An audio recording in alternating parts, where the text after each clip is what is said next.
Hi everyone, it is Tracy Chamberlain Higginbotham in here, and you may be thinking, why is she wearing a scarf on her YouTube video? We know she's from Syracuse, New York, but it's not snowing inside. Well, one of the reasons is to share with you that I took 110 women to the Women's March on Washington this past weekend, and this was some of the gear they were sporting. Our hats and our scarves and our shirts that said "Women Supporting Women in Business, Sports, Equality, and Life." It was an amazing event. It was the most peaceful, joyous, packed crowd I've ever been in. Not one incident of any harassment, anyone being negative. It was just powerful. And it reminded me of the fact that women are so good, and the women that support women are good, because there were men there were young children there. I spoke with women that were 84 years old. I had intellectual conversations with 10-year-old girls and one transgender boy-girl, and it was just a powerful experience. So it reminded me of this, one of my favorite quotes, that well-behaved women seldom make history. But we did make history with the numbers of women that were there, and we were well-behaved. But to move forward, we can't be well-behaved, and we need to continue to strive to consider the fact that women's rights are human rights, and to stand up for what we believe in: pay inequality, women's right to choose, many other issues.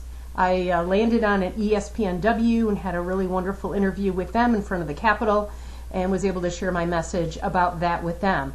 The other thing that I wanted to share with you today to inspire you is to also think about doing something that makes you fearless. And I am officially signed and sent in, oh, it's upside down, that's never a good thing, my official Boston Marathon charity bib application today. I have never run a marathon, but I'm doing it alongside Catherine Switzer, one of my favorite female icons, and this is the button that I'll be wearing. Failure is impossible. And I want you to consider this for yourself today: to do one thing every day that scares you. And sending in a $400 check to run the Boston Marathon, when the longest I've ever run is 10 miles, is something that scares me. But when I think of the energy of the crowd of people that I was with in DC, I know that the energy of the crowds of people that line up alongside the Boston Marathon runners will be something that will carry me through. And doing something with female icon Catherine Switzer, who was the first woman to officially run in the Boston Marathon in 1967. She's a 70-year-old woman now. She's running on her 50th anniversary, and she empowers me every day to believe that I can be free and I can be fearless. And so that is really my message for you today as well. I hope that you take this inspiration, this insight, and maybe sign up for something that you would be fearful of doing today specifically, or if you're moved by the Women's March on Washington, then consider taking something that you're passionate about, whatever that is, and creating an event, an initiative, a group of women to support you, and do something good for your mission and your passions in life.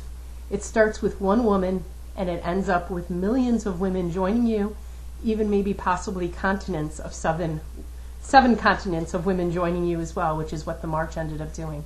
So signing off today, I want you to be inspired, I want you to be fearless, and I want you to keep trying to change the world in your own personal way.